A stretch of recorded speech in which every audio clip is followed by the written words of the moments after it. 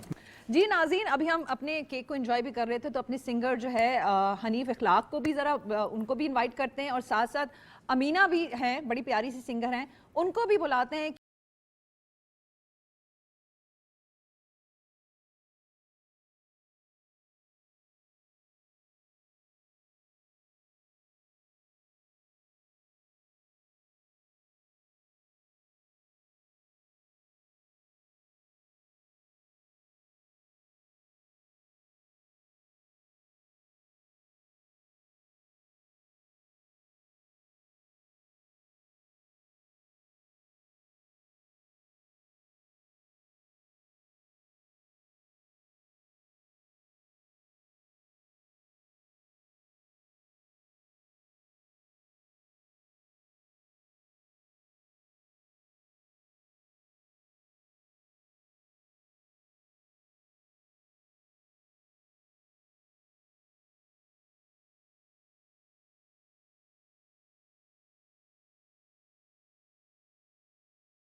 अगर ये आप यहाँ ना आते तो किस तरह से ये गाना आप एंजॉय कर सकते थे?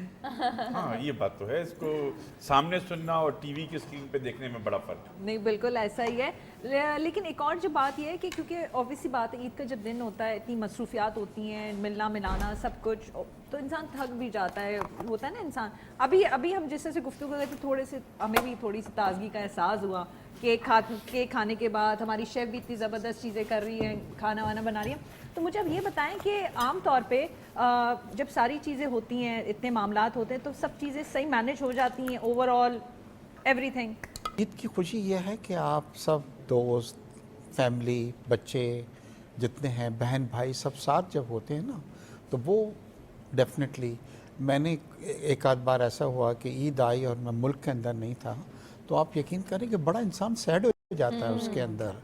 मैं मोरक्को के अंदर मैंने कुछ ईद गुजारी हैं, तो बस नमाज पढ़ के आके आप अकेले बैठे हुए हैं और आपने, तो ईद की जो खुशियां हैं वो फैमिली के साथ हैं। जैसे मैंने आपसे कहा कि जितना इनको आप बांटेंगे, मतलब इतने आप ज़्यादा खुश होंगे इसके अंदर। अच्छा खदीजा, लेकिन एक बात तो मानने वाली होगी जी मोना। जब अगर आपकी दर्जी टाइम पे कपड़े ना देना, ओह फिर गॉड, ये तो मैं आपको बता दर्जी बदल डालो। मतलब ये दर्जी टेलर तो बाद में बदल डालो, लेकिन जब वक्त ना हो, और मेरे साथ ये हो चुका है और इसी ईद में हुआ है, मतलब बहुत टफ हो ईद से गया पहले था। आप थक जाते हैं। हाँ, ईद से पहले थक जाते हैं, टेलर कपड़े नहीं लेते, और अगर ले भी लेते हैं तो फिर उसमें कोई ना कोई चीज़ की कमी या फिटिंग में कोई इशू आ ही जाता है आपका, तो फिर दोबारा जाओ, या तो अगर वो ठीक नहीं हो रहा, पूछते, वो कहते हैं भाई बाजी हमारे और कपड़े हैं, इनके एटीट्यूड होते हैं, और हमें जो है वो जाना पड़ता है अगेन एंड अगेन। फिर अगर नहीं हो रहे कपड़े ठीक, तो फिर कुछ और ही ले लो, फिर कुछ रेडीमेड ले लो, फिर इस तरह की चीज़ें। लेकिन वो ना, आप जानती हैं कि हमारी फील्ड में हम ज़्यादा सोचते हैं कि हर चीज़ should be perfect, like family is perfect, that's fine, वो तो हर औरत चाहती है, लेकिन प्रोफेशनल लाइफ में जब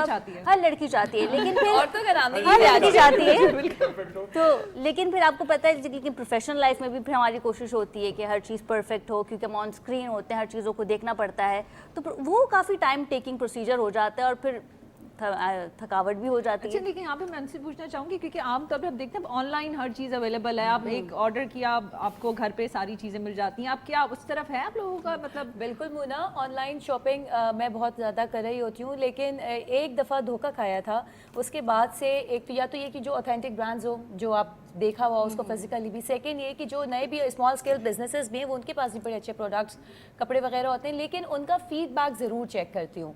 जो रिव्यूज़ उनके पेज का फीडबैक होता है वो ज़रूर, क्योंकि बहुत सारे ब्रांड्स ऐसे होते हैं जिन्होंने अपना फीडबैक बंद किया हुआ होता है। उसका रीज़न ये होता है कि उनके पास अच्छा फीडबैक नहीं आ रहा होता, तो भले से मुझे कुछ ना मिले, लेकिन अगर फीडबैक अच्छा होता है तो ऑर्डर करती हूँ, अदरवाइज नहीं करी होती। वेबसाइट पे भी जाके फीडबैक प्रॉपर ऑथेंटिक चेक करी होती हूँ। एक चांस ले लेते हैं ऑर्डर करके, फिर कैसा है, फिर उसके बाद फीडबैक दे लेकिन जब रिस्क है, टाइम की शॉर्टेज है, ईद करीब है, तो वो वाला रिस्की टाइम नहीं होता। फिर ये होता है कि आप जाके फिजिकल शॉप कर ले, और it's better to do all the shopping before Ramzan ना, कि आप रमज़ान भी सुकून से गुजारें। और हाँ, फिर वो चुटपुट रह जाती है, बच्चों की चूड़ियाँ या अपनी आखिर तक कुछ रह ही जाता है, मज़ा भी नहीं आता ना। अच्छा, मुझे एक बात समझ नहीं, आप ज़्यादा बताएं कि देखिए काम इतना ज़्यादा आपके पास होता है, जाहिर से इतना बर्डन होता है, सारे ईद है और मेहंदी भी आपने उसी रात ही लगवानी है, मतलब आपको टाइम कैसे मिले? लेकिन वो खूबसूरती है, वो चांद रात का मतलब ये कि चांद रात है तो अब मेहंदी लगेगी। अब वो नहीं हो पाता ना, क्योंकि इतनी सारी चीज़ें होती हैं, जब अब जैसे बच्चे हैं, फिर घर में अम्मा हैं, सब चीज़ों को रखते हुए फिर ईद। अच्छा, मेहंदी वाली भी नहीं मिलेगी? हाँ, नहीं पता है क्या, मुझे याद है जब मैं छोटी थी तो हमारी अम्मी कहती थी कि हम लोग कहते थे अम्मी मेहंदी लगवाएं, तो कहते नहीं, उनको ये फिक्र होती थी बेटियों की मेहंदी लग जाए, तुम लोग मेहंदी लगवा लो। और वो रिपीट होता है कि जब अब चांद रात होती है तो इतने सारे काम होते हैं, लेकिन मेरी बेटी 5 साल की है, तो मुझे ये होता है कि उसके मेहंदी लग जाए, उसके हाथ मेहंदी से सजे हुए नजर आए ना। ऐसा ही होता है। हाँ। तभी अम्मा की मेहंदी नहीं लगी, हाँ, उनकी लगी। ये होता ही है यार, बच्चों का जाहिर बात है पहले प्रेफरेंस होती है। बिल्कुल। तो बुशरा, आप मुझे बताएं ना, आपका जो है वो मेहंदी वाला, मेहंदी वैसे मैंने लगाई हुई है मेहंदी, आपने क्यों नहीं मेहंदी, आप मुझे बताएं आपने मेहंदी क्यों नहीं लगाई? मैंने मेहंदी क्यों नहीं लगाई, उसका रीज़न सेम जो इन्होंने कहा वही है कि जी घर के काम। अच्छा, मेरी कोई बेटी नहीं है, लेकिन मेरी जो बहनों की बेटियां हैं और इन लॉज में जो, वो सब मेरी बेटियां हैं, और मैं मेहंदी लगाने वाले में से हूँ, लगवाने वालों में से नहीं। इनके घर चल, नेक्स्ट टाइम इनके घर चल। ये तो छोटी है, तो बड़ी भी आनी है ना। और मैं अपने अरमान वही पूरे, चाहिए। हाँ वही पूरे मैं अपने अरमान कर लेती हूँ उन लोगों को लगा के, जो इधर उधर थोड़े थोड़े धब्बे हम लोग के लग जाते हैं। और दूसरी बात ये कि मैं यही कह रही थी कि जैसे हम काम कर रहे होते हैं, ये मीठी ईद पे तो चलें, फिर थोड़ी सी हमें सहूलत मिल जाती है। आप ये सोचें, ईद उल अज़हा पे जब हम उन मेहंदी वाले हाथों से गोश्त धो रहे होते हैं, तो लेकिन इसकी होती है, वो वर्कलोड होता है, खुशी है, उसकी खुशबू भी चेंज हो चुकी होती है, अच्छी लग रही होती है। कुछ समझ नहीं आता, सब मिक्सअप हो रहा होता है। तो लेकिन 100 बातों की एक बात कि इसकी खूबसूरती अलग है। हाँ, ये जो हमारा मतलब ये जो एक त्यौहार आता है ना, और सजना सवरना दिल चाहता है, और हर किसी का हक है,